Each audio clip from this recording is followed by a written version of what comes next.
আসসালামু আলাইকুম ওয়া রাহমাতুল্লাহি ওয়া বারাকাতুহু। কেমন আছেন আপনারা? আশা করছি ভালো আছেন। আমি রিয়াজুল ইসলাম, আরআই এডুকেশনের সি1 ফাউন্ডার। আমার নতুন ভিডিওতে আপনাকে স্বাগত জানাচ্ছি।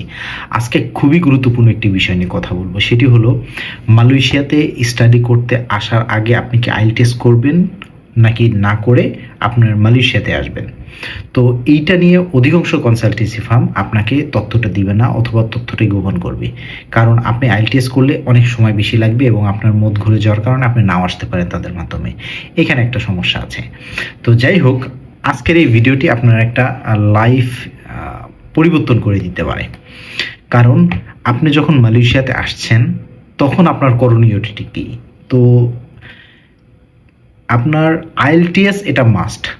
আপনার বাংলাদেশ ছাড়া এবং ইন্ডিয়া ছাড়া যে কোনো ভালো কোনো দেশে যদি আপনি যান, তো এই ক্ষেত্রে আপনার আইএলটিএসটা 100% আপনাকে দিতে হবে।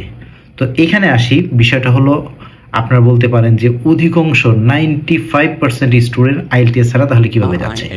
এখানে বিষয়টা হলো আপনি আইএলটিএস ছাড়া আসছেন এবং অধ্যয়ন করছেন, কথাটা সত্য এবং কথাটা বাস্তব। কিন্তু আসার পরবর্তীতে আপনাকে কিন্তু ইংলিশ প্রফিসিয়েন্সি টেস্ট দিতে হচ্ছে ওই ইউনিভার্সিটিতে। আপনাকে সরাসরি তারা কিন্তু আপনাকে যে প্রোগ্রামে এনেছে, যে সাবজেক্টে আপনার আসছেন পড়ালেখা করার জন্য, ওই সাবজেক্টে সরাসরি তারা কিন্তু এনরোল করাবে না। প্রথমে আপনাকে ইংলিশ প্রফিসিয়েন্সি টেস্টে ভর্তি করাবে এবং ওইখানে ভালো একটা অ্যামাউন্ট, যেটা আপনার বাংলাদেশে থেকে আইএলটিএস করলে সেই আইএলটিএসের ডাবল টাকা বলতে পারেন এইখানে এই ইংলিশ প্রফিসিয়েন্সি টেস্টের পিছনে খরচ হয়ে যাবে এবং আপনার সময়টা বেশি লাগছে মূল কোর্সে ঢোকার আগে।